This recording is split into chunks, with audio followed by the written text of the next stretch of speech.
கேட்கலாம். கர்த்தருடைய வார்த்தைக்கு நேராக நம்ம கடந்து போவோம். முதல்ல பாத்தீங்கன்னா, நமக்கு வாரம் முழுவதும் வேலைகள் இருக்கு. ஒரு வாரம் முழுவதும் கர்த்தர் நமக்காக கொடுத்திருக்கிறார்.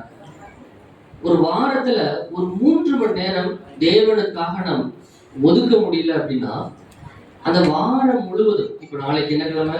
சரி, நீங்க புதன்கிழமை இருக்கு இல்லையா? ஸோ அடுத்த இடையில வந்துட்டோம். ஞாயிற்றுக்கிழமை வச்சுக்கலாமே. ஞாயிற்றுக்கிழமை ஆராதனைக்கு வர்றோம். அதுல இருந்து மீண்டும் நம்ம அடுத்த ஆராதனை நடத்துறதுக்கு இடையில பார்த்தீங்கன்னா ஒரு 6 நாள் இந்த உலகத்துல நம்ம ஓடுறோம். வேலைக்காக ஓடுறோம், படிப்புக்காக ஓடுறோம், சொந்த பிசினஸ் பண்றவங்க இருக்கிறீங்க. இந்த ஒரு வாரம், இந்த 6 நாள் நாம் பெற்றுக்கொள்ள வேண்டிய ஆசீர்வாதம் முழுவதையும் எங்க பெற்றுக்கொள்ளலாம்னா, இந்த 3 மணி நேரம் நீங்க தேவனுக்காக செலவிடுறீங்க இல்லையா? தேவ சமூகத்துல ஒரு 3 மணி நேரம் கர்த்தருடைய சமூகத்துல உங்களை ஒப்பு கொடுத்து, உங்களை விட்டு கொடுத்து, ஒரு 3 மணி நேரம் தேவனுடைய சமூகத்துல உங்களை அர்ப்பணிச்சு உட்கார்ந்துருந்தீங்கன்னா, இந்த 6 நாட்கள் நீங்கள் ஓட வேண்டிய ஓட்டம், நீங்கள் வாழ வேண்டிய வாழ்க்கை அத்தனையும் ரொம்ப சுமூகமா இருக்கும். அல்லேலூயா. விசுவாசிக்கிறீங்க? அந்த 6 நாட்களையும் கர்த்தர் பொறுப்பெடுத்துக் கொள்வார். நீங்க தனியா ஓட வேண்டியதில்லை. அந்த 6 நாளை யார் பொறுப்பெடுத்துக்குவா? கர்த்தர். அது உங்களுடைய வேலையாக இருக்கட்டும், இல்ல உங்களுடைய பிசினஸாக இருக்கட்டும், இல்ல படிப்பாக இருக்கட்டும், உங்களுடைய குடும்பமாக இருக்கட்டும், அத்தனையும் கர்த்தர் பொறுப்பெடுத்துக் கொள்வார். அப்ப கர்த்தர் பொறுப்பெடுத்துக்கணும் அப்படின்னா, வாரத்துல அந்த 3 நாள் யாருக்காக செலவு பண்ணணும்? பேசுங்களேன். அந்த வாரத்துல 3 மணி நேரம், இந்த ஞாயிற்றுக்கிழமை ஒரு 3 மணி நேரம் நம்ம செலவு பண்றோம் இல்லையா? அதை நம்ம என்ன பண்ணணும்? அர்ப்பணிக்கணும், கர்த்தருக்காக கொடுக்கணும். வேதம் சொல்லுகிறது, கொடுங்கள் அப்பொழுது கொடுக்கப்படும். அது பணம் மட்டும் இல்ல, காணிக்கை மட்டும் இல்ல, உங்களுடைய நேரத்தை கூட யாருக்காக செலவிடணும்? கர்த்தருக்காக. நீங்க உங்க நேரத்தை ஒரு 3 மணி நேரம் தேவ சமூகத்துல அர்ப்பணிப்போடு நீங்கள் ஒப்பு கொடுக்கும் பொழுது அதற்குரிய ஆசீர்வாதம் அந்த 6 நாட்களும் உங்களுடைய குடும்பங்களிலே தங்கும். அல்லேலூயா. சும்மா இந்த காலை வாங்கி இந்த காலை விட்டுட்டு போக கூடாது. சொல்றத உங்க இருதயத்துல வாங்கி வீட்டுல போய் உட்கார்ந்து யோசிச்சு பாருங்க. உண்மையிலே இந்த வாரத்துல இந்த 3 மணி நேரத்தை தேவனுக்காக நீங்க செலவு பண்ணீங்கன்னா, அது மட்டும் இல்ல, உங்க குடும்பத்துல டெய்லி காலையில ஜெபம், இரவு ஜெபம், இதெல்லாம் நீங்க தொடர்ந்து ஜெபிக்க ஆரம்பிச்சீங்கன்னா, கர்த்தருக்காக உங்களுடைய நேரத்தை நீங்க செலவிட ஆரம்பிச்சீங்கன்னா, அதற்குரிய ஆசீர்வாதத்தை, அதற்குரிய மாற்றத்தை கண்டிப்பாக உங்க குடும்பத்துல நீங்க காண்பீர்கள். அல்லேலூயா. நான் ஏற்கனவே போன தடவை இதை சொல்லியிருந்தேன் உங்களுக்கு. நான் ஆராதனைக்கு வந்தீங்க அப்படின்னா, 6 மணிக்கு ஆராதனா, 6:30க்கு ஆராதனை ஸ்டார்ட் ஆகும். காலையில 6 மணிக்கு நான் சபையில் இருப்போம். முன்னாடியே பாய் போடுறது, வீட கூட்டுறது, சேர் எடுத்து போடுறது, இதெல்லாம் ஒழுங்குகளை எல்லாம் பாஸ்டர் செய்ய மாட்டாங்க. விசுவாசிகளாக நாங்க தான் என்ன பண்ணுவோம்? செய்வோம். அதனாலதான் கர்த்தர் இவ்வளவு ரொம்ப சீக்கிரமா கர்த்தர் என்னை உயர்த்துவதற்கு என்ன காரணம் அப்படின்னா, உங்களை மாட்டம் பார்த்தீங்கன்னா 2018 தான் ரசிக்கப்பட்டேன். 2019, 20 2 வருஷம் தான் உங்களை மாட்டம் விசுவாசியாக உட்கார்ந்துருந்தேன். 21, 22 2 வருஷமா சண்டே கிளாஸ் டீச்சரா பயன்படுத்தினார் கர்த்தர். 23, 24 2 வருஷமா கர்த்தர் இந்த மாதிரி ஊழியத்துல கர்த்தர் எடுத்து பயன்படுத்திச்சிருக்காரு. அல்லேலூயா. மொத்தமே 6 வருஷம் தான் ஆச்சு நான் ரட்சிக்கப்பட்டு. இந்த அளவுக்கு என்னை உயர்த்துறதுக்கு காரணம் என்னன்னா, கர்த்தரோட நம்ம நடக்கக்கூடியது. கர்த்தருக்காக நம்ம என்ன பண்ணணும்? ஏதாவது செய்யணும். கர்த்தருக்காக நம்ம அர்ப்பணிக்கும் பொழுதுதான் கர்த்தர் நம்ம வாழ்க்கையிலே கிரியை செய்ய முடியும், ஒரு மாற்றத்தை கொண்டு வர முடியும், ஒரு ஆசீர்வாதத்தை கொண்டு வர முடியும். அல்லேலூயா. அடுத்து பாத்தீங்கன்னா, அந்த 3 மணி நேரங்கிறது ஃபர்ஸ்ட் என்னது? எடுத்தோட ஜெபிப்போம், அடுத்து தேவனை ஆராதிப்போம், அடுத்து ஒவ்வொரு பகுதியா இருக்கு. இதுல மற்ற பகுதியெல்லாம் வேண்டாம்னு நினைச்சிருக்கீங்க போல இருக்கு. கரெக்டா டைரக்டா எல்லாருமே மெசேஜுக்கு தான் உள்ளே வர்றீங்க. தேவன் கோடான கோடி தேவ தூதர்களுடைய ஆராதனைக்கு மத்தியில் இருக்கக்கூடிய வாசம் பண்ணுகிறவர். அல்லேலூயா. கோடான கோடி தூதர்கள். எத்தனை தூதர்கள்ங்க? கோடான கோடி தூதர்கள் அவர்களை இரவும் பகலுமாக ஜெபித்துக் கொண்டிருக்கிறார்கள், தேவனை ஆராதித்துக் கொண்டிருக்கிறார்கள். அத்தனை வேத வாக்கியங்களை கொண்டும் வாத்தியங்களை கொண்டும் தேவனை துதித்துக் கொண்டிருக்க, ஆராதித்துக் கொண்டிருக்கிறது. அந்த துதிகளின் மத்தியிலே வாசம் பண்ணக்கூடிய தேவன் நம்மளுடைய தேவன். அல்லேலூயா. கோடான கோடி தேவ தூதர்கள். யோசிச்சு பாருங்க, அத்தனை தேவ தூதர்களுடைய அந்த துதியின் மத்தியிலே வாசம் பண்ணக்கூடிய தேவன் ஒரு 3 மணி நேரம் இங்க இறங்குறாரு அப்படின்னா, உங்களுடைய துதியின் மத்தியில அவர் வாசம் பண்ண விரும்புகிறார். அல்லேலூயா. தம்பி, இந்த கவனிங்க. இங்க பார்க்கணும். கோடான கோடி தூதர்கள் மத்தியில வாசம் பண்ணக்கூடிய தெய்வம் நம்ம இங்க ஒரு 20 பேர் 30 பேர் ஒரு 50 பேர் ஒரு 100 பேர் நம்ம துதிக்கிறோம், ஒரு ஆராதிக்கிறோம். அந்த ஆராதனை மத்தியில கர்த்தர் அங்கே இறங்கி வருகிறார். அல்லேலூயா. அப்ப அந்த ஆராதனை நம்ம கலந்து கொள்ளும் பொழுதுதான் அவருடைய பிரசன்னத்தை நாம் உணர முடியும். அந்த பரிசுத்த ஆவியுடைய பிரசன்னம். நீங்க நான் மெசேஜ் கொடுக்குறேன்னா, மெசேஜ் கொடுக்கும்போது வார்த்தைகள் மட்டும்தான் உங்களுக்கு இருதயத்துல போகும். ஆனால் அந்த ஆராதனையில் கலந்து கொள்ளும் போது அந்த பரிசுத்த ஆவியுடைய அபிஷேகம். எத்தனை பேர் பரிசுத்த ஆவியுடைய அபிஷேகத்தை பெற்றிருக்கிறீங்க? யாருமே இல்லையா? பரிசுத்த ஆவியுடைய அபிஷேகம் கொஞ்சம் பேர் தான், ரொம்ப குறைச்சுதான். அந்த பரிசுத்த ஆவியுடைய அபிஷேகம்ங்கிறது நம்ம வாழ்க்கையில எவ்வளவு முக்கியங்கிறது அதை உணர்ந்து பார்த்தவங்களுக்கு மாத்தான் புரியும். இயேசு கிறிஸ்து இந்த உலகத்தை விட்டு போகும்போது கடைசியா சொன்ன வார்த்தை, ஒரு தேற்றவாளனை உங்களுக்கு நான் அனுப்புகிறேன். யார் அந்த தேற்றவாளன்? யார் அந்த தேற்றவாளன்? பரிசுத்த ஆவியானவர். அந்த பரிசுத்த ஆவியானவர் இயேசு கிறிஸ்து வந்து பரமேறி போயிட்டாரு, மரிச்சாரு, 3ஆம் நாள் உயிர்த்தெழுந்தாரு, அதுக்கப்புறம் இந்த உலகத்தை விட்டு போயிட்டாரு. இந்த உலகத்துக்கு நமக்கு ஒரு தேற்றவாளன், அதாவது நமக்கு ஒரு சப்போர்ட்டுக்கு ஒருத்தர் அங்கே அனுப்புறாரு. அவர்தான் யாரு? பரிசுத்த ஆவியானவர். அல்லேலூயா. அந்த பரிசுத்த ஆவியுடைய அந்த அபிஷேகத்தை நம்ம எங்க பெற்றுக்கொள்ள முடியும்னா, நம்ம அந்த 3 மணி நேரம் ஆராதனையில ஃபர்ஸ்ட் எடுத்தோம் ஆராதிக்கிறோம் இல்லையா? நல்ல கரங்களை தட்டி நம்ம பாட்டு பாடி ஆராதிக்கிறோம். அந்த ஆராதனையின் பொழுதுதான் அந்த பரிசுத்த ஆவியானுடைய அபிஷேகம் அக்னியாய் நமக்குள்ளே இறங்கி வரும். அல்லேலூயா. அந்த அபிஷேகத்தை பெற்றவருடைய வாழ்க்கையில தோல்வியே கிடையாது. அல்லேலூயா. நீங்க என்ன செய்யணும், எப்படி செய்யணும், நீங்க போக வேண்டிய பாதை என்ன, நீ செய்யறது சரியா தவறா, நீ படிக்கிறது, நீ வேலை செய்யறது, நீ செய்யற பிசினஸ், ஒவ்வொன்றையும் நீ செய்யறது சரி தப்பு அப்படின்னு உங்களை கரெக்டா வழிநடத்துறது யாரு அப்படின்னா பரிசுத்த ஆவியானவர். அல்லேலூயா. பரிசுத்த ஆவி அபிஷேகத்தை உங்களுக்குள்ளே நீங்க பெற்றுக்கொண்டீங்கன்னா உங்க வாழ்க்கையில எதுலையுமே தோல்வியே கிடையாது. உங்களுக்கு ஞானம் வந்துடும், ஆசீர்வாதம் வந்துடும், அதெல்லாம் கூட அப்படியே என்னாச்சு, ஒரு போய் இட்லி வாங்கினீங்கன்னா சட்னி சாம்பார் இதெல்லாம் சப்போர்ட். அது மாதிரி பரிசுத்த ஆவி உங்க லைஃப்ல வந்துட்டாருன்னா மற்ற எல்லா விஷயங்களும் உங்களுக்கு என்னது கூடவே வந்துடும். அல்லேலூயா. இந்த அபிஷேகத்தை எப்ப நம்ம பெற்றுக்கொள்ள முடியும்னா அந்த ஆராதனை நேரத்துல தான் தேவனை நோக்கி நல்லா பாட்டு பாடி துதிச்சு அப்படியே தன்னை மறந்து, அதெல்லாம் வந்து ஒரு என்ன சொல்றாரு, தேவனோட இருக்கக்கூடிய அன்புங்க. இதெல்லாம் வந்து சொல்லி வரக்கூடாது. இதெல்லாம் வாங்க ஜெபம் பண்ணுங்க, பாட்டு பாடுங்க, இதெல்லாம் சொல்லி வரக்கூடாது. இந்த காலையில எந்திரிச்சு நல்ல அதிகாலையில எந்திரிச்சு, ஏன்னா சொல்றான் வேற சொல்லுது, அதிகாலையில் தேடுகிறவன் தேவனை கண்டடிவான். அப்ப அந்த அதிகாலையில எழுந்திருச்சு நல்ல கரங்களை தட்டி தேவனுடைய பாட்டு ஒரு 4 பாட்டை பாடும் பொழுது அந்த பிரச்சனை உங்களுக்கு இறங்கும். அப்ப தேவனுக்கும் உங்களுக்கு இடையே வந்து ஒரு உறவு ஏற்படும். அப்ப தேவனுடைய அவருடைய அந்த பிரச்சனத்தை நீங்க உணரும் பொழுது ஆட்டோமேட்டிக்கா அவங்களுடைய வாழ்க்கையை அப்படியே மாறும். அல்லேலூயா. இதை வந்து நம்ம சொல்லி புரிய வைக்கவே முடியாது, அதை உணரணும். நீங்க அதை என்ன பண்ணணும், அந்த பிரச்சனத்துக்குள்ள வரணும், அந்த ஆராதனையில வந்து பங்கு பெறணும். நீங்க தனியா வீட்டுல உட்கார்ந்து கை தட்டி அந்த பாட்டு பாடி ஜெபிக்கும் பொழுது, தேவனை ஆராதிக்கும் பொழுதுதான் அந்த உண்மையான பிரசன்னத்தை நீங்க உங்களுக்குள்ள.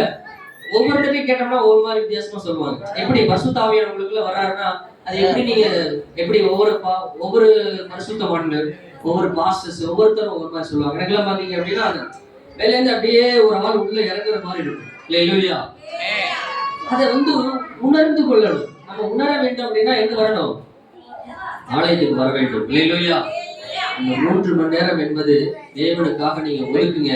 உங்க வாழ்க்கையில மிகப்பெரிய ஒரு மாற்றத்தை, அற்புதத்தை கர்த்தர் செய்வார். அல்லேலூயா.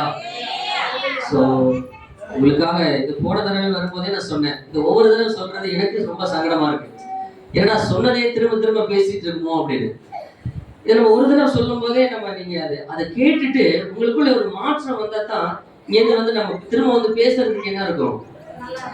ஒரு வசனத்தை வந்து நம்ம சொல்றோம், ஒரு வார்த்தையை சொல்றோம், அதை கேட்டு நீங்க மாற்றம் உங்களுக்குள்ள ஒரு மாற்றம் வந்தா தான் திரும்ப வந்து அடுத்த இடம் வந்து பேசும்போது நல்லா இருக்கும். சரி, ஓகே, சபை மக்கள் மாறி இருக்காங்க.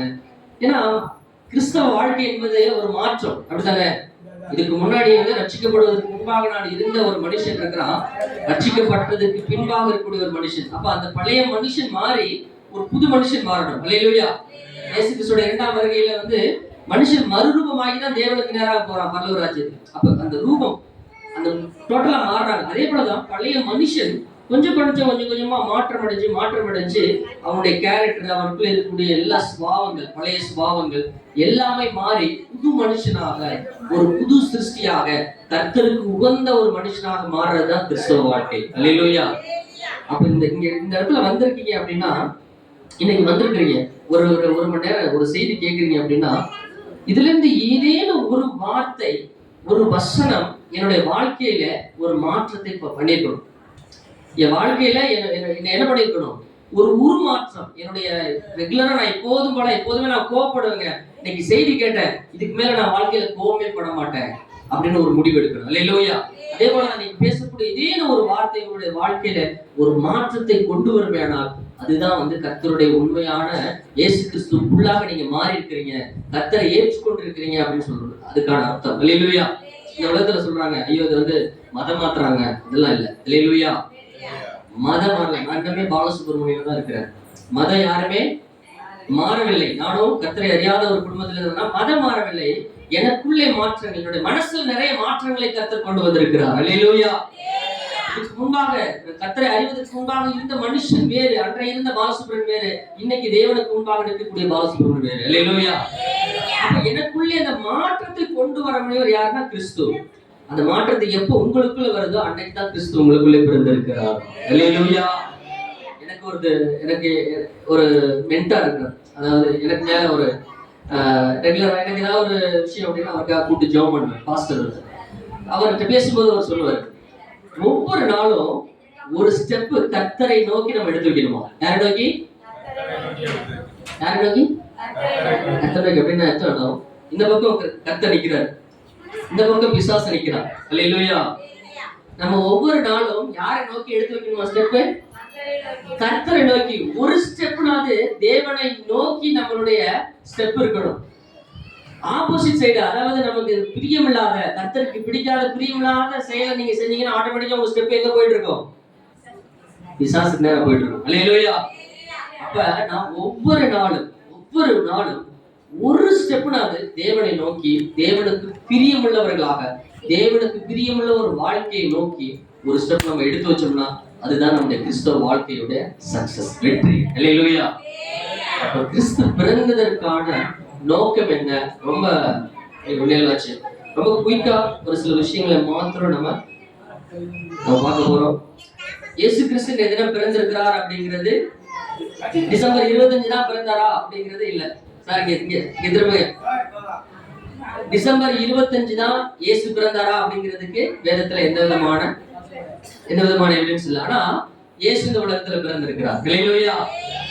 எப்போ, எவ்வளவு நாளைக்கு முன்னாடி பிறந்திருக்கிறார்? 2024 வருஷத்துக்கு முன்பாக பிறந்திருக்கிறார். வரலாற்றிலே ஒரு பிளவு வருகிறது. கிபி கிமு அப்படிதானே? கிபினா கிறிஸ்து பிறப்பதற்கு பின்பு, கிமுனா கிறிஸ்து பிறப்பதற்கு முன்பு. அப்போ வரலாற்றிலே இந்த உலகம் உண்டாகி பார்த்தீங்கன்னா கிட்டத்தட்ட 6000 வருஷம் ஆச்சு. இந்த 6000 வருஷ வரலாற்றை இயேசு கிறிஸ்துடைய பிறப்பு 2ஆக பிரிக்கிறது. கிபி கிறிஸ்து பிறந்ததற்கு பின்பாக இன்னைக்கு 2024 வருஷம் ஆச்சு. அதற்கு முன்பாக, கிறிஸ்து பிறப்பதற்கு முன்பாக சற்றே குறைய 4000 வருஷம் இந்த உலகம் கடந்து வந்திருக்கிறது. அல்லேலூயா. அப்ப இயேசு கிறிஸ்து இந்த உலகத்துல பிறந்திருக்கிறார். ஏன் அவர் பிறந்தாரு? ஒரு மனுஷகுமாரன், அதாவது தேவனுடைய குமாரன் ஏன் மனுஷனாக இந்த உலகத்துல பிறக்க வேண்டும்? சத்தமா, நல்லா சத்தமா. மனுஷனுடைய பாவத்தை சுமந்து தீர்ப்பதற்காக இந்த உலகத்துல பிறந்தார். அல்லேலூயா. அவர் பிறந்த 2024 வருஷம் ஆச்சு. ஏன் மனுஷன் முதல்ல உண்டானான்? மனுஷன் ஏன் இந்த உலகத்துல முதல்ல உண்டானான்? உலகம் உண்டாகி கிட்டத்தட்ட எத்தனை வருஷம் ஆச்சு? 6000 வருஷம் ஆச்சு. வாசிக்கலாம். ஆதியாகமம் 1 அதிகாரம் 1 வசனம். ஆதியிலே தேவன் வானத்தையும் பூமியையும் சிருஷ்டித்தார். அல்லேலூயா. ஆதியிலே தேவன் வானத்தையும் பூமியையும் சிருஷ்டிச்சார். சிருஷ்டிச்சார் படைக்கிறார், உருவாக்குறார். அப்ப இந்த உலகம் யாரால உண்டாக்கப்படுகிறது? யாரால? தேவனால் முதலாக இந்த உலகம், ஆதி அப்படின்னா ஆரம்பத்துல இந்த உலகம் உண்டாக்கப்படுகிறது. வானத்தையும் பூமியையும் அவர் சிருஷ்டிக்கிறார். அதுக்கப்புறம் மனுஷனை உண்டாக்குறார். அந்த 7 நாள் படைப்புகள் எல்லாம் நம்ம பார்ப்போம். அடுத்து பார்த்தீங்கன்னா அதுக்கப்புறம் ஆதாமை உண்டாக்குறார். ஆதாமுக்கு அப்புறம் ஆதாமுடைய எலும்பை உடைத்து அதுல இருந்து ஏவாளை உண்டாக்கு. அப்போ முதலாக மனுஷனை இந்த உலகத்துல ஏன் அவர் உண்டாக்குகிறார் அப்படின்னா, பரலோக ராஜ்யத்துல பாத்தீங்க அப்படின்னா தேவன் இருக்கிறாரு. தேவர் கீழே 3 வகையான தேவ தூதர்கள் இருக்கிறாங்க. யார் அப்படின்னா பாத்தீங்கன்னா மிகாவேல், கேப்ரியேல், லூசிபர் அப்படின்னு 3 வகையான தேவ தூதர்கள் கூட்டம் இருக்கிறது. இதுல கேப்ரியேல் அப்படிங்கிறது யாரு அப்படின்னா மெசேஜ் கொண்டு பாஸ் பண்றவர். மிகாவேல் யாரு அப்படின்னா யுத்தங்களை செய்யக்கூடியவர். லூசிபர் யாரு அப்படின்னா ஆராதனை கூட்டத்துல தலைவர். இது 3 பேருமே யாருன்னா அந்தந்த கூட்டத்துக்கு தலைவர்கள். அதாவது கோடான கோடி தேவ தூதர்கள் 3 பார்ட்டா பிரிக்கப்படுறாங்க. ஒவ்வொரு பார்ட்டுக்கும் ஒரு தலைவன். ஒருத்தர் வந்து மிகாவேல், ஒருத்தர் கேப்ரியேல், ஒருத்தர் வந்து லூசிபர். அப்ப லூசிபர் யாரு அப்படின்னா யாரு? ஆராதனை கூட்டத்தின் தலைவர். தேவனை நோக்கி இரவும் பகலும் 24 நேரம் ஒரு கூட்டம் துதிச்சிட்டு இருக்கு இல்லையா, ஒரு தேவ தூதர்கள் கூட்டம் துதிக்க. அது அந்த கூட்டத்துக்கு தலைவன் யாரு அப்படின்னா லூசிபர். ஹல்லேலூயா. வீட்டுல 3 பிள்ளைங்க இருப்பாங்க. ஆனால் ஒரு பிள்ளை மேல என்ன இருக்கும், நமக்கு ரொம்ப ரொம்ப பாசமா இருக்கும். அவங்க மேல வந்து ரொம்ப நம்ம அன்பு வச்சிருப்போம். ஒரு சின்ன ஒரு கிரஷ் இருக்கும். அது மாதிரிதான் லூசிபர் மேல தேவனுக்கு அளவு கிடந்த அன்பு. மத்த 2 தேவ தூதனை விட லூசிபர் மேல அளவு கிடந்த அன்பு. ஏன்னா லூசிபர் ரொம்ப அழகா இருப்பான். எப்படிமா? ரொம்ப அழகா இருப்பான். அவனுக்கு பாத்தீங்கன்னா நிறைய அவரை பத்தி அவர் வந்து விடிவெள்ளியின் அவரை வந்து நிறைய அவர் வந்து விடிவெள்ளியை போல ரொம்ப ஒரு அழகுள்ளவன். அவனுடைய உடம்புல பாத்தீங்கன்னா எப்போதும் ரத்தாம்பர கல்கள் அப்படின்னு சொல்லிக்குமா. அப்படிப்பட்ட ஒரு தேவ தூதர்களே ஒரு மேன்மை உடையவன் அந்த லூசிபர். ஹல்லேலூயா. ஆனா திடீர்னு இவனுக்கு ஒரு ஆசை வந்துச்சு. என்ன அப்படின்னா, இங்க இருக்கக்கூடிய எல்லா தேவ தூதர்களும் யாரை துதிக்கிறாங்க? தேவனை மாத்திரம் தான் துதிப்பாங்க. வேற யாரையுமே துதிக்க கூடாது. அப்படித்தானே? தேவனை மட்டும்தான் உயர்த்தணும். அப்ப உயர்த்திக்கிட்டு இருக்கும்போது ஏன் இவர்கள் எல்லாம் சேர்ந்து ஏன் வந்து தேவனை துதிக்கிறாங்க? இவர்களுக்கு எல்லாம் தலைவன் யாரு? லூசிபர் தானே. இப்ப அந்த ஆராதனை கூட்டத்துக்கு தலைவன் யாரு? லூசிபர். அப்ப என்னை துதிக்காம ஏன் தேவனை துதிக்கிறாங்க? இவங்க எல்லாம் சேர்ந்து என்ன பண்ணணும்? என்னை துதிக்க வேண்டும். நான் என்ன பண்ணுவேன்? ஒரு பெரிய சிங்காசனத்தை, தேவனுக்கு மேலாக ஒரு சிங்காசனத்தை போடுவேன். அதுல நான் போய் உட்காருவேன். இந்த தேவ தூதர்கள் என்னை துதிப்பார்கள் அப்படின்னு சொல்லிட்டு அவனுக்குள்ள ஒரு மேன்மை வருகிறது. அல்லேலூயா. வாழ்க்கையில நமக்குள்ள எத்தனையோ ஆசீர்வாதங்களை கர்த்தர் கொடுக்கும் பொழுது எப்பொழுதுமே எப்படிதான் இருக்கணும்? நமக்குள்ள ஒரு அது எப்பொழுதுமே அதற்குரிய மேன்மை யாருக்குரியது அப்படின்னா கர்த்தருக்கு மாத்திரம் தான். அல்லேலூயா. நம்மளை கர்த்தர் உயர்த்திட்டே இருப்பாரு. வாழ்க்கையில ஆசீர்வாதங்கள் வந்துட்டே இருக்கும். ஆனால் அத்தனை ஆசீர்வாதங்களுக்கும் யார் காரணம் என்றால் யாரு? தேவன் மாத்திரம் தான். அல்லேலூயா. நம்மளுடைய படிப்போ இல்ல நம்மளுடைய உடல் பலனோ, நான் பாருங்க கார் வாங்கியிருக்கேன், நான் உழைப்புனால வாங்கினேன், இல்ல நான் படிச்சு இவ்வளவு சம்பாதிக்கிறேன், இல்ல நம்ம மனுஷனுக்கு எந்த மேன்மையுமே கிடையாது. அல்லேலூயா. வெளியில போற ஒரு மனுஷன் வீட்டுக்கு திரும்பினாதான் நிச்சயம். உண்மைதானே? அல்லேலூயா. ஒரு மனுஷன் வீட்டை விட்டு வெளியில போனான்னா அத்தனை ஆக்சிடென்ட் நடக்குது. வேற நியூஸ் எல்லாம் படிச்சோம்னா அவ்வளோ கோரமா இப்படி எல்லாம் ஆக்சிடென்ட் நடக்குமா? ஒரு மிகப்பெரிய ஒரு உலகத்திலே விளைவியந்த கார் பெங்களூர்ல இருந்து வந்துட்டு இருக்கு. விளைவியந்த கார். அந்த காரை வந்து ஆக்சிடென்ட் ஆனா அதுல உள்ளவங்களுக்கு எந்த பாதிப்புமே வராது. அவ்வளவு விளைவியந்த காரு. குடும்பத்துல 6 பேர் போயிட்டு இருக்காங்க. சைட்ல போன கண்டெய்னர், அந்த கண்டெய்னர் அப்படியே சாஞ்சு அந்த கார்ல இருந்த 6 பேர் அப்படியே அப்பளம் போல் ஒருங்கிட்டாங்க. அல்லேலூயா. பணம் இருக்கு. அந்த கார் அவ்வளவு விளைவியந்த கோடிக்கணக்கில் போட்டு வாங்கின கார் ஒரு பிரயோஜனமே இல்லை. அல்லேலூயா. அப்ப மனுஷனுக்குள்ள எந்த மேன்மையும் கிடையாது. கர்த்தர் மாத்திரமே மேன்மையுடையவர். நமக்கு வரக்கூடிய எந்த உயர்வாக இருந்தாலும், நமக்கு வரக்கூடிய எந்த புகழ்ச்சியாக இருந்தாலும், அத்தனை புகழ்ச்சிக்கும் ஆராதனைக்கும் உயர்வுக்கும் உயர்த்தக்கூடியவர் யார் அப்படின்னா தேவனை மாத்திரமே. அவர் மாத்திரம் தான். அல்லேலூயா. அதே மாதிரி அந்த லூசிபர் எல்லாருமே சேர்ந்து என்னை துதிக்கட்டும் சொல்லிட்டு அவன் வந்து தன்னை உயர்த்தினான். தேவன் என்ன பண்றாரு? அவனையும் அவனை சேர்ந்த அந்த தேவ கூட்டத்தையும் மேலிருந்து கீழே தள்ளுறாரு. அல்லேலூயா. பரலோக ராஜ்யத்திலிருந்து அவர்கள் தள்ளப்படுகிறார்கள். இப்போ இங்கெல்லாம் நம்ம கேள்விப்பட்டிருக்கோம் 33 கோடி தேவர்கள் அப்படின்னு சொல்லி கேட்டிருக்கோம். இந்து குடும்பத்தில் தெரியும். அவர்கள் யாரு அப்படின்னா அந்த மூன்று தேவ கூட்டத்திலிருந்து ஒரு கூட்டம் தள்ளப்படுறாங்க இல்லையா, வானத்திலிருந்து தள்ளப்பட்டவர்கள் தான் அந்த தேவ தூதர்கள். அல்லேலூயா. அப்ப லூசிபரும் அவனை சேர்ந்த கூட்டமும் தேவலோகத்திலிருந்து பரலோக ராஜ்யத்திலிருந்து அப்படியே கீழே தள்ளப்படுறாங்க. அவர்கள் அத்தனை பேரும் எப்படி போயிடுறாங்க அப்படின்னா, அவ எவ்வளவு அழகா இருந்தானோ அப்படியே பிசாசு கூட்டமாக மாறி போனார்கள். அல்லேலூயா. வான மண்டலத்துல ஒரு நம்ம படிக்கிறோம், துறைத்தனங்களும் அதிகாரங்களும் பிரபஞ்சத்தின் அந்தகார லோகாதிபதிகளும் வான மண்டலத்தில் உள்ள அல்லேலூயா, அந்த வான மண்டலத்தில் நமக்கு கிரியை செய்யக்கூடிய ஒரு தேவ தூத கூட்டம் இருக்கு. அதுதான் லூசிபருடைய கூட்டமும் அவருடைய சேர்ந்தவர்கள். அல்லேலூயா. அப்ப அவர்கள் அத்தனை அந்த கூட்டமாக மேலிருந்து தள்ளப்படுறார்கள். அப்ப அந்த ஒரு கூட்டம் வெற்றிடம் இருக்கும் இல்லையா?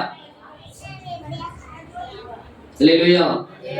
அந்த கூட்டம் அந்த இடத்துல ஒரு வெற்றிடம். அப்ப அந்த தள்ளப்பட்ட தூதர் கூட்டத்திற்கு அங்க ஆள் வேணும். அந்த தள்ளப்பட்ட இடத்துல வந்து ஆள் வேணும். அப்ப அந்த ஆட்களை தயார்படுத்துவதற்காக, அவர்களை உருவாக்குவதற்காக தான் இந்த உலகத்தை உண்டாக்குகிறார் தேவன். வானத்தையும் பூமியை உண்டாக்கி அதுல வந்து மனுஷனை உண்டாக்குகிறார். அல்லேலூயா. அப்ப மனுஷங்கிறவன் தேவனை விட பெரியவரா இல்ல கம்மியானவனா? அவனை விட வல்லமையில அதிகாரத்துல கம்மியானவன். இன்னும் தேவ தூதர்களை விட அவனுடைய வல்லமையிலையும் அதிகாரத்திலையும் கம்மியானவன். ஆனா எப்பொழுது தேவனுடைய பிள்ளைகளாக நாம் வந்து அவருடைய பிள்ளைகளாக நாம் மாறுறோமோ, ரட்சிக்கப்பட்டு பிள்ளைகளாக மாறுறோமோ, அப்ப தேவ தூதர்களை விட ஒரு ஸ்டெப் மேல போயிடும். நம்முடைய அதிகாரம் வல்லமை எல்லாம் தேவ தூதனை விட நம்ம ஒரு ஸ்டெப் மேல போறோம். அல்லேலூயா. அப்ப அந்த இடத்தை, வெற்றிடத்தை நிரப்புவதற்காகத்தான் மனுஷர்கள் உண்டாக்கப்படுறாங்க. அப்ப தான் உண்டாக்குன மனுஷன் பரலோக ராஜ்யத்தை சுதந்திரித்துக் கொள்ளணும்னா அவன் எப்படிப்பட்டவனாக இருக்கணும்னா ரொம்ப பரிசுத்தமுள்ளவனாக இருக்கணும். அப்படித்தானே? பரிசுத்தம் இல்லாதவர் யாரும் பரலோக ராஜ்யத்தை சுதந்திரித்துக் கொள்ள முடியாது. அல்லேலூயா. புரியுதுங்களா நான் சொல்ல வர்றது? பரிசுத்தம் இல்லாத ஒருவரும் பரலோக ராஜ்யத்தை என்ன பண்ண முடியாது? சுதந்திரித்துக் கொள்ள முடியாது. அழகான ஒரு தோட்டத்தை, ஒரு ஏதேன் தோட்டத்தை உண்டு பண்றாரு. அதுல மனுஷனை உண்டாக்கி அதுல வைக்கிறாரு. ஆனா அவருக்கு பாத்தீங்கன்னா ஒரே ஒரு கட்டளை தான் சொல்றாரு. என்ன கட்டளை? 2 மரம் இருக்கு அந்த தோட்டத்தின் மத்தியில. ஒண்ணு நன்மை தீமை அறியக்கூடிய கனி, ஒரு மரம் இருக்கு. இன்னொரு என்ன கனி? புரியல? பரலோக ராஜ்யத்தை சுதந்திரித்துக் கொள்ளக்கூடிய ஒரு மரம். அதாவது 2 மரம் அந்த இடத்துல இருக்கு. ஒண்ணு நன்மை தீமை அறியத்தக்கக்கூடிய கனி, அதாவது உலகத்துடைய நன்மை தீமையை அறியத்தக்கக்கூடிய ஒரு மரம் இருக்கு. இன்னொன்று வந்து ஜீவ விருட்சம், பரலோக ராஜ்யத்தை சுதந்திரித்துக் கொள்ளக்கூடிய அந்த மரம் இருக்கு. அப்ப அந்த நன்மை தீமை அறியத்தக்கக்கூடிய அந்த கனியை மாத்திரம் நீ என்ன பண்ணக்கூடாது? சாப்பிடக்கூடாது அப்படின்னு அவனுக்கு ஒரு கட்டளை கொடுக்குறாரு. ஆனா அதை சாப்பிட்டதுனால அவன் ஆட்டோமேட்டிக்கா அந்த தோட்டத்தை விட்டு வெளியில போறான். அல்லேலூயா. அப்ப முதலாக பாவம் செய்கிறான் யாரு? ஆதாமும் ஏவாளும் பாவம் செஞ்சதுனால அந்த ஏதேன் தோட்டத்தை விட்டு வெளியில தள்ளப்படுறாங்க. அப்ப தள்ளப்பட்டவர்கள் அப்படியே வெளியில வர்றாங்க. அவர்கள் மூலமாக சந்ததி பெருகுது. ஆனா இனிமே அவங்க எப்படிதான் இருக்கிறாங்க? பாவத்தின் பிடியில, பாவத்தின் அடிமைத்தனத்துல தான் இருக்கிறாங்க. அப்ப அந்த பாவத்தில் இருக்கிற மனுஷன் பரலோக ராஜ்யத்தை சுதந்திரத்துக் கொள்ள முடியுமா? என்ன பண்ண முடியாது? பரலோக ராஜ்யத்தை சுதந்திரத்துக் கொள்ள முடியாது. அப்ப அந்த பாவத்தின் அடிமைத்தனத்தில் இருக்கக்கூடிய மனுஷர்களுக்கு அடுத்தடுத்து நிறைய சந்ததி வர்றாங்க. ஒரு காலத்துல நோவா காலத்துல என்ன பண்றது? உலகம் முற்றிலுமாக தான் உண்டாக்கின மனுஷன் தான். ஆனால் தான் உண்டாக்கின மனுஷன் அவர் கர்த்தருடைய வார்த்தைகளை மீறி அநேக பாவங்களை செய்யறான். எல்லாரும் எப்படிப்பட்ட பாவங்களை செய்யறாங்கன்னா, புசிக்கிறது, குடிக்கிறது, வெறி கொள்றது, முழுக்க பாத்தீங்கன்னா கர்த்தர் என்ன நோக்கத்திற்காக அந்த மனுஷனை நம்ம படைச்சாரோ, ஒரு பரிசுத்தமான ஒரு வாழ்க்கை வாழ வேண்டும் என்பதற்காக அந்த வாழ்க்கையை மறந்து பாவத்துக்கு நேராக போகும் பொழுது அவர் மனஸ்தாபப்படுகிறார். அல்லேலூயா. அல்லேலூயா. தேவன் மனஸ்தாபப்பட்டு டோட்டல் உலகத்தை அழிக்கிறார். அல்லேலூயா. அப்ப அதுல தப்பிக்கப்படுகிற ஒரே ஒரு குடும்பம் தான். யார் அது? அல்லேலூயா. நீங்க கவனிங்க, அதுல தப்பிக்கப்படுகிறது ஒரே ஒரு குடும்பம் தான். யாரெல்லாம் தப்பிக்க வருவாங்க? நோவாவும் அவருடைய குடும்பம், அவருடைய 3 பிள்ளைகள், அவருடைய மனைவிகள், மொத்தம் 8 பேர் மாத்திரம் அந்த பேழையில காக்கப்படுறாங்க. அல்லேலூயா. அப்ப அதன் மூலமாக தொடர்ந்து சந்ததி பெருகுது. அதுக்கப்புறம் பாத்தீங்கன்னா ஆபிரகாமை தேவன் அழைக்கிறார். அவர் புறஜாதியிலிருந்து ஆபிரகாமை அழைக்கிறாரு. ஆபிரகாம் மூலியமாக அவருக்கு ஒரு தேசத்தை கொடுத்தார். என்ன? எந்த தேசம்? கானான் தேசம். அந்த கானான் தேசத்துல ஆபிரகாமுடைய சந்ததி அந்த தேசத்துல அவர் வளர பண்ணுகிறார். ஆபிரகாமுடைய பிள்ளை ஈசாக்கு, அதுக்கப்புறம் யாக்கோபு மூலியமா தான் மொத்தம் 12 கோத்திரங்கள் பிரியுது. இல்லையா? இந்த 12 கோத்திரமும் எகிப்துல போய் அடிமையாயிடுறாங்க. யோசேப்பு காலத்துல எகிப்துல போய் அடிமைத்தனத்துக்கு நேராக போயிடுறாங்க. அந்த அடிமைத்தனத்தில் இருக்கக்கூடிய ஜனங்களை மீட்பதற்காக மோசேயை எழுப்புறாரு. அப்ப மோசே போய் அந்த எகிப்துல அடிமைத்தனத்தில் இருக்கக்கூடிய அந்த 12 கோத்திரத்தையும் அழைத்து கொண்டு மீண்டும் அந்த கானான் தேசத்துக்கு அவங்க அழைச்சிட்டு வர்றாரு. அப்ப அழைச்சிட்டு வந்து அந்த கானான் தேசத்துல அவங்க போய் மீண்டும் போய் அந்த தேசத்துல இருக்கிறாங்க. அந்த தேசத்துல இருக்கும்போது அவர்களுக்கு என்று ராஜாக்களை உண்டு பண்ணுகிறார். அந்த ராஜாக்கள் வரிசையில தான் தாவீது வர்றாரு. தாவீதுக்கு அப்புறம் வந்த ராஜாக்கள் அந்த மக்களை ப்ராப்பரா வழி நடத்தினாங்களா இல்லைன்னா அவங்களும் பாவத்துக்கு நேராக விக்கிரக ஆராதனைக்கு நேராக கடந்து செல்லும் பொழுது மீண்டும் அந்த ஜனங்கள் எல்லாம் மற்ற ராஜாக்களுடைய அடிமைத்தனம், அதாவது நேபுகாத் நேச்சார் அப்படிங்கிற ஒரு வல்லரசு பக்கத்து நாட்டுக்கார் பாபிலோன் ராஜா, அவருடைய அடிமைத்தனத்துல அந்த ஜனங்கள் எல்லாம் மீண்டும் அடிமைத்தனத்துக்கு நேராக போறாங்க.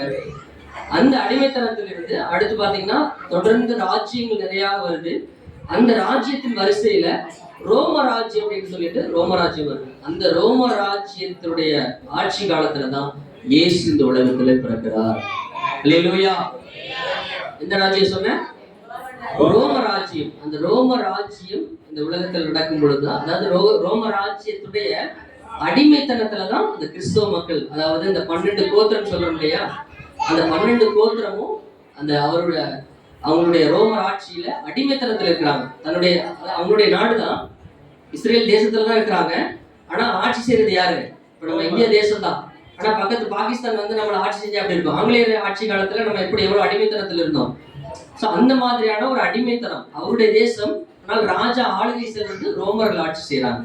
அப்ப அவர்களுடைய அந்த அடிமைத்தனத்துல அவர்கள் இருக்கும் பொழுது அவர்களுடைய எதிர்பார்ப்பு என்ன அப்படின்னா, அதற்கு முன்பாக எப்படி வந்து தாவீது ராஜா வந்தாரோ, அவருடைய மற்ற தேசத்தை எல்லாம் வந்து அடிச்சு சண்டை போட்டு அந்த ஜனங்களை பாதுகாத்து கொண்டாரோ, அதே போல தங்களை ரட்சிப்பதற்காக ஒரு ரட்சகரை இந்த உலகத்துல அனுப்புவார் அப்படின்னு எதிர்பார்த்து கொண்டிருக்காங்க. அல்லேலூயா.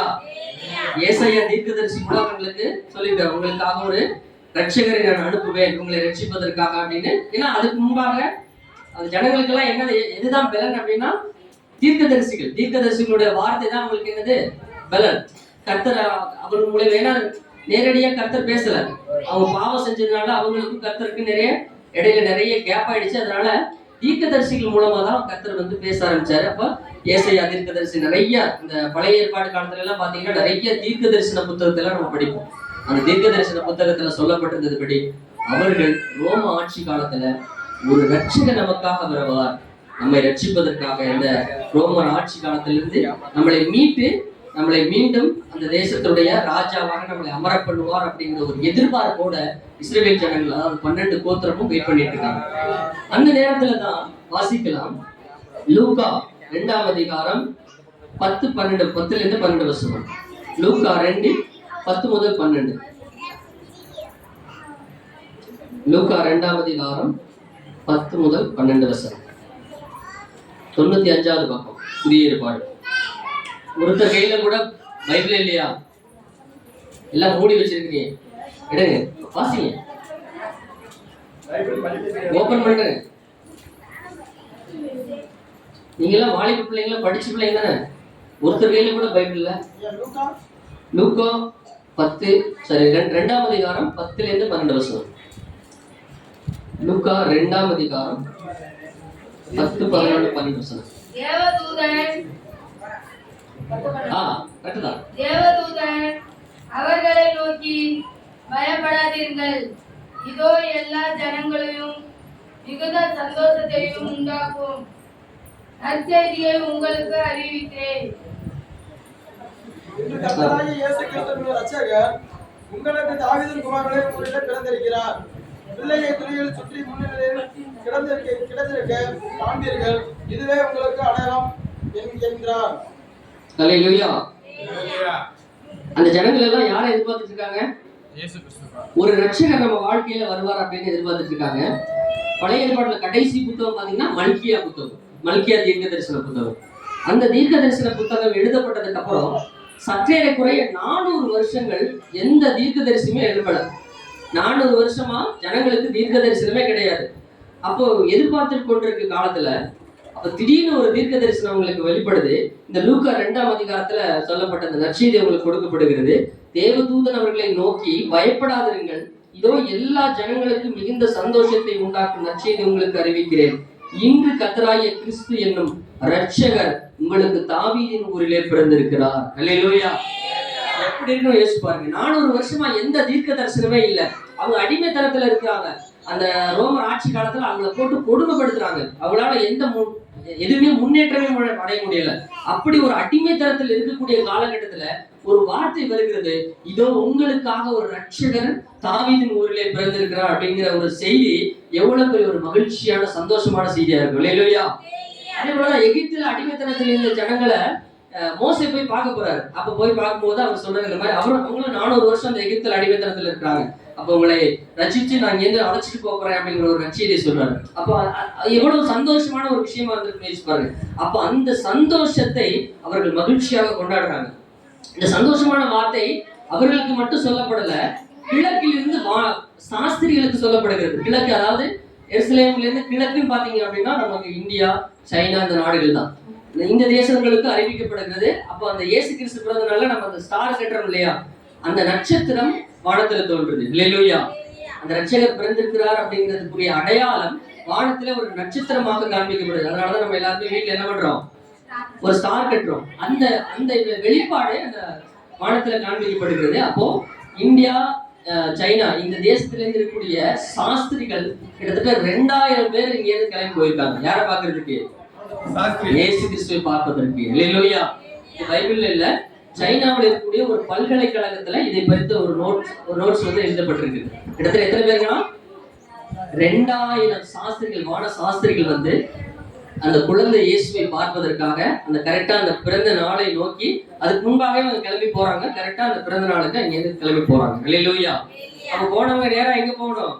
இயேசு எங்க பிறந்திருக்கிறாரு? இஸ்ரேல்ல எங்க பிறந்தாரு? எந்த இடத்துல பிறந்திருக்கிறாரு? மாட்டு தொழுவத்துல பிறந்திருக்கிறாரு. இல்லையா? அவர் பிறந்திருக்கிறார். அவரை முன்னிலையில எங்க வச்சிருக்காருன்னா மாட்டு தொழுவத்துல அவர் வச்சிருக்காங்க. ஆனா இவங்க நேரம் எங்க போயிட்டாங்க? ஏரோது ராஜாவோட அரண்மனைக்கு போயிட்டாங்க. ஏன்னா ராஜானா எங்கதான் பறக்கணும்? பொதுவா ராஜானா பொதுவா எங்கதான் பறக்கணும்? அரண்மனையில தான் பறப்பாரு. அப்ப அந்த அரண்மனையில தான் ராஜா பிறந்திருக்காருன்னு சொல்லிட்டு இவங்க எல்லாருமே நேரா ஏரோது அந்த நட்சத்திரம் காண்பிச்சதெல்லாம் கரெக்ட். ஆனா கொஞ்ச தூரம் போனோம்னா அரண்மனை பார்த்தோம்னா நேரம் அரண்மனைக்குள்ள நுழைச்சிட்டாங்க. அங்க போனோம்னு பாத்தீங்கன்னா அந்த குழந்தையை கொல்வதற்காக அந்த ஏரோது ராஜா வகை தேடுறாங்க. இல்லையா? அப்புறம் வானசாஸ்திரிகள் திரும்ப வெளியில வந்துட்டு கரெக்டா குழந்தைய போய் பாக்குறாங்க. அதுக்கப்புறம் அங்க இருந்து கிளம்பி போயிடுறாங்க. சோ அந்த இயேசு கிறிஸ்து இந்த உலகத்துல ஒரு ரட்சகராக பிறந்தார். ஆனால் அவரு ராஜாவாக பிறக்கவில்லை. நம்மளை எல்லாம் அத்தனை ஜனங்களையும் விடுதலையாக்கக்கூடிய ஒரு ஆட்டுக்குட்டியாக, அடிக்கப்படக்கூடிய ஒரு ஆட்டுக்குட்டியாக இந்த உலகத்திலே பிறந்தார். அல்லேலூயா. மெல்கிசேதேக்கின் முறைப்படி 2 அழைப்பு இருக்கு. ஒண்ணு வந்து தம்பிக்குள்ள வெளியேறதுக்குள்ள உள்ளவங்க முடிச்சிடலாம். சீக்கிரமாக உள்ள வாங்க. வெளியே நிக்கிறவங்க உள்ளவங்க. மெல்கிசேதேக்கின் முறைப்படி நாம் அத்தனை பேரும் எப்படி அழைக்கப்பட்டிருக்கோம்னா ராஜாவாகவும் ஆசாரியர்களாகவும் அழைக்கப்பட்டிருக்கிறோம். அல்லேலூயா. எப்படி? ராஜாவாகவும் ஆசாரியர்களாகவும். அப்போ இயேசு கிறிஸ்து முதலாக, அதாவது முதல் வருகையிலே ஒரு குழந்தையாக பிறக்கும் பொழுது ஒரு ஆசாரியனாக இந்த உலகத்துல பிறக்கிறார்.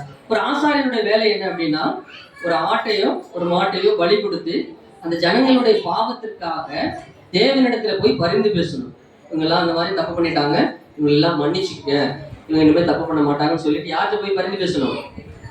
தேவனிடத்துல போய் பரிந்து பேசுறதுதான் ஒரு ஆசாரியனுடைய வேலை. அதே போலதான் இயேசு கிறிஸ்து உலகத்தில் எதற்காக வந்தார் அப்படின்னா, இந்த உலகத்தில் இருக்கக்கூடிய அத்தனை ஜனங்களுடைய பாவத்திற்காக தேவனிடத்திலே பரிந்து பேசும்படியாக ஒரு ஆசாரியனாக இந்த உலகத்திலே வந்தார். அல்லேலூயா. அல்லேலூயா. அவர் வந்து இப்போ உங்களுக்காகவும் எனக்காக மாத்திரமல்ல. அதாவது இப்ப நம்ம இயேசுனாவே என்ன நினைக்கிறாங்கன்னா, அவர் வந்து ஒரு கிறிஸ்தவ கடவுள் அப்படின்னு நினைக்கிறாங்க. ஆனால் அவர் அப்படி இல்லை. அவர் இயேசு என்பவர் இந்த உலகத்தின் பாவத்தை சுமந்து தீர்க்க வந்த ஆட்டுக்குட்டி. அல்லேலூயா. இயேசு கிறிஸ்துவுக்கு முன்பாக அவருக்காக பாதையை ஆயத்தப்படுத்த வந்தவர் வந்தாரு. யார் அவரு? அவருக்காக இயேசு கிறிஸ்துவுக்கு முன்பாக இவர்தான் இயேசு, இவர்தான் உலகத்தை பாவத்தை சுமந்து தீர்க்க வந்த ஆட்டுக்குட்டி என்று அவருக்காக யோவான் ஸ்நானகன் அப்படி என்ற ஒரு தீர்க்கதரிசி வருகிறார். அப்ப அவர் சொல்றார், இதோ உலகத்தின் பாவத்தை சுமந்து தீர்க்க வந்த ஆட்டுக்குட்டி. யாரோட பாவத்தை? உலகத்தில் இருக்கக்கூடிய அத்தனை மனுஷர்கள், அவர்கள் எந்த மதமோ, எந்த இனமோ, எந்த மொழியோ, ஜாதி, மதம் எதுவுமே கிடையாது. மனுஷனாக பிறந்த அத்தனை பேருடைய பாவத்தையும் சுமந்து தீர்ப்பதற்காக இந்த உலகத்தில் வந்தார். அல்லேலூயா. உலகத்திற்கு வெளிச்சமாக வந்தார், உலகத்திற்கு ஒளியாக வந்தார். அப்ப இந்த உலகம் இருளடைந்தது. கிட்டத்தட்ட 400 வருஷம் எந்த விதமான தீர்க்க தரிசனமும் இல்லாம உலகம் இருளடைந்த சூழ்நிலையில இந்த உலகத்திற்கு ஒரு வெளிச்சமாக ஜனங்களை ரட்சிப்பதற்காக, பாவத்தின் அடிமைத்தனத்தில் இருந்த அந்த ஜனங்களை மீட்பதற்காக இந்த உலகத்திலே வந்தார். அல்லேலூயா. அப்ப இதுக்கு முன்பாக அப்படி ஒரு ரட்சிப்பு இல்லையா? அப்ப பழைய ஏற்பாடு காலத்துல மோசே கையில ஒரு 10 கட்டளைகள் கொடுக்கப்படுகிறது.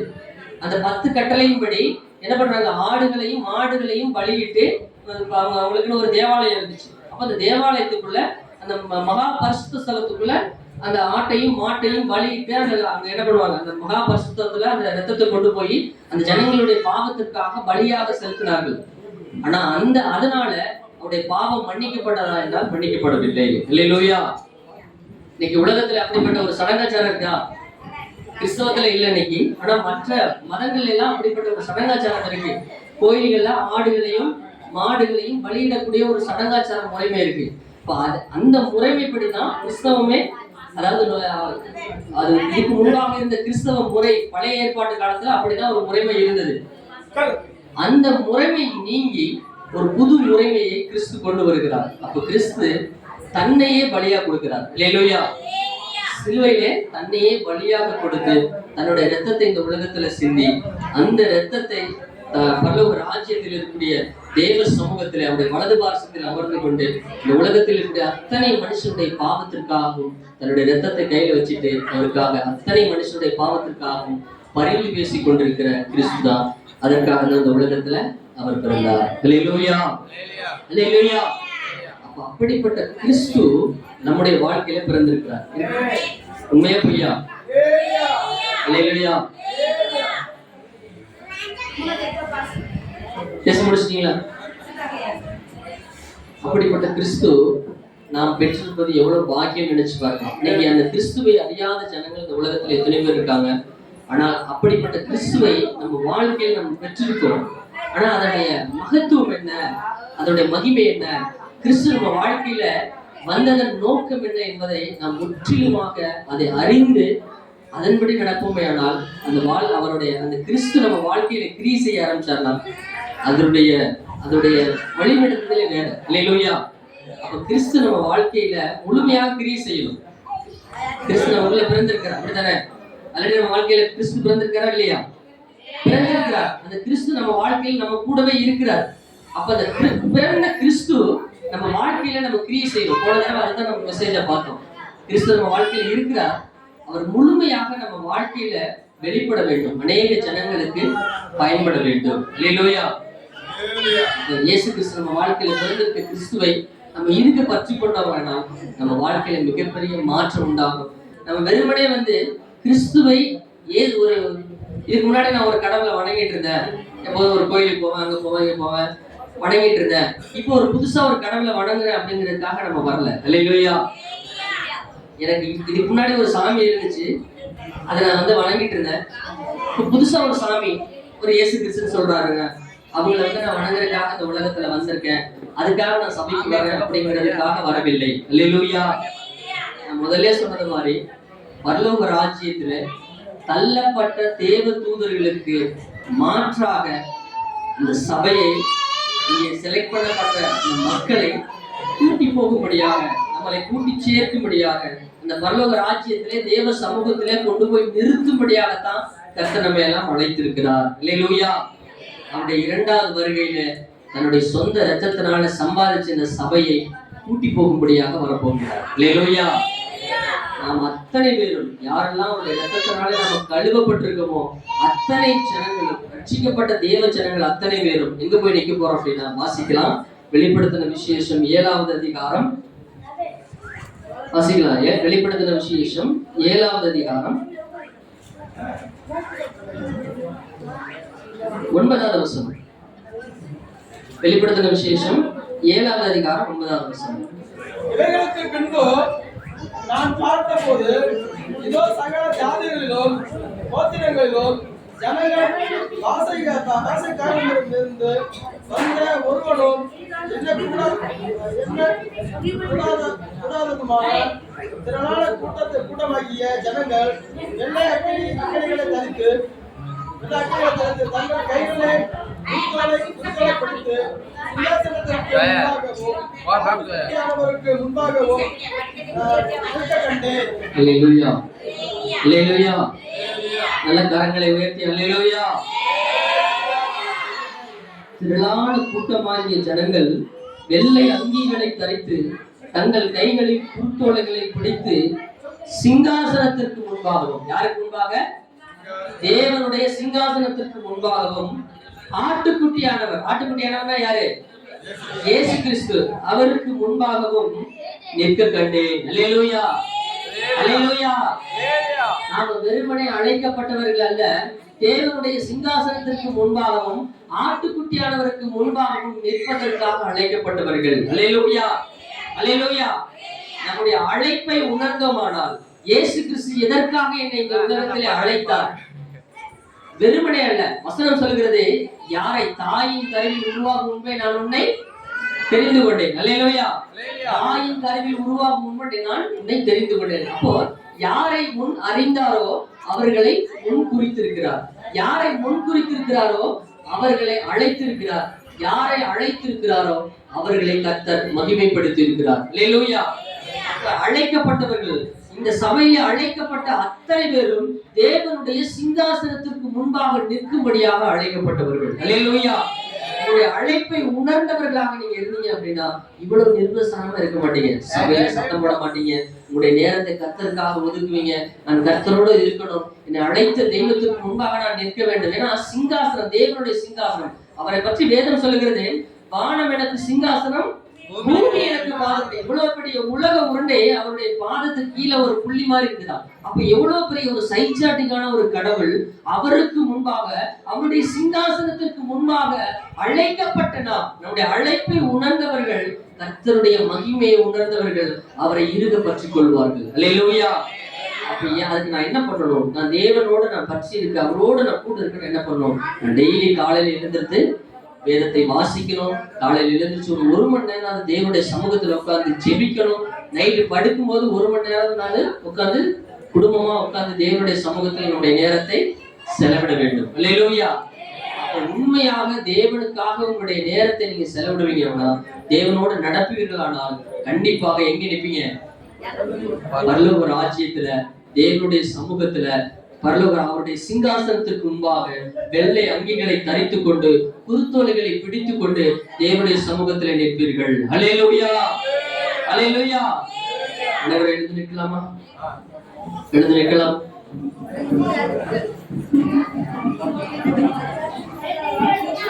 சர்வ வல்லமையுள்ள எங்கள் தேவனே, கர்த்தாவே, நீ கொடுத்த இந்த வார்த்தைகளுக்காக நாங்கள் நன்றி செலுத்துகிறோம்.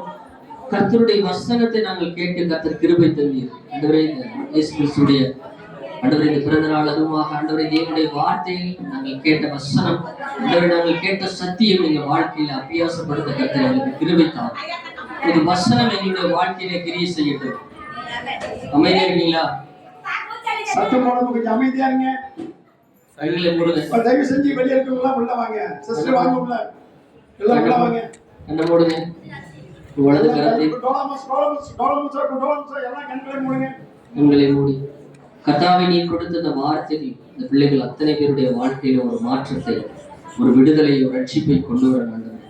இங்க வந்திருக்க ஒரு பிள்ளைகள் கூட சோரம் போகாமல் அத்தனை தேவ பிள்ளைகளும் பரலோக ராஜ்யத்திலே தேவ சமூகத்திற்கு முன்பாக, சிங்காசனத்திற்கு முன்பாக, ஆட்டுக்குட்டியானவருக்கு முன்பாக குருத்தோலைகளை பிடித்துக் கொண்டு வெள்ளை அங்கிகளை தரித்துக் கொண்டு பரலோக ராஜ்யத்திலே அவர்கள் காணப்பட கர்த்தர் கிருபை தார். ஆண்டவர், ஒவ்வொரு பிள்ளைகளை நீர் வழிநடத்தி பொறுப்படுத்திக் ஆளுகை செய்யும். என்னுடைய வசனம் இந்த பிள்ளைகளோடு கிரியை செய்யட்டும். ஆண்டவரே, இயேசு கிறிஸ்துடைய ஆண்டவரை பிறப்பு அத்தனை பேருடைய வாழ்க்கையில் மிகப்பெரிய ஒரு ரட்சிப்பை தந்திருக்கிறது. ஆண்டவரை, அதே போல உங்கள் கரம் இந்த பிள்ளைகளை எல்லாம் வழிநடத்தி ஆண்டவரை, நீ என்ன நோக்கத்திற்காக இந்த பிள்ளைகளை அழைக்கிறோம் அந்த நோக்கத்தை பிள்ளைகளுக்குள்ள அத்தனை பேருக்குள்ள நிறைவேற்ற முடியாது. இயேசுவின் நாமத்தில் நாங்கள் ஜெபிக்கிறோம். ஆண்டவரே, ஒவ்வொரு குடும்பத்திலும் மிகுந்த சந்தோஷமும் சமாதானமும் மகிழ்ச்சியும் ஆசீர்வாதமும் நிறைவாக இருக்கும்படியாக ஆண்டவரே, தேவ பிள்ளைகள் அத்தனை பேரும் ஆண்டவர், இவர்கள் தேவனுடைய பிள்ளைகள், கர்த்தருடைய பிள்ளைகள் என்று இந்த உலகம் காணும்படியான ஒரு மெய்யான கிறிஸ்துவ வாழ்க்கையை, ஒரு ஆவிக்குரிய வாழ்க்கையை வாழ ஒவ்வொரு பிள்ளைகளுக்குள்ளும் கர்த்தர் கிருபை தருவீராக, கிரியை செய்வீராக. ஒவ்வொரு குடும்பத்திலும் ஆண்டவருடைய பிள்ளைகள் ஆண்டவரையுடைய ஒளிவமர கன்றுகளைப் போல அந்த குடும்பத்தை சுற்றி ஆண்டவரையுடைய பந்தியை சுற்றி செழித்து வளர கர்த்தர் கிருபை தாரும். அதே போல அவர்களை சுற்றி இருக்கக்கூடிய அநேக ஜனங்களை ரட்சிப்புக்கு நேராக வழிநடத்துவதற்குரிய பாக்கியத்தையும் சாக்கியத்தையும் இந்த பிள்ளைகளுக்கு தேவன் தந்து பலப்படுத்தும், பாதுகாத்துக் கொள்ளும். இயேசுவின் நாமத்தினால ஜெபிக்கிறேன். இந்த ஜெபத்தை கேட்டதற்காக ஸ்தோத்திரம். ஆமென். தேவ நாமம்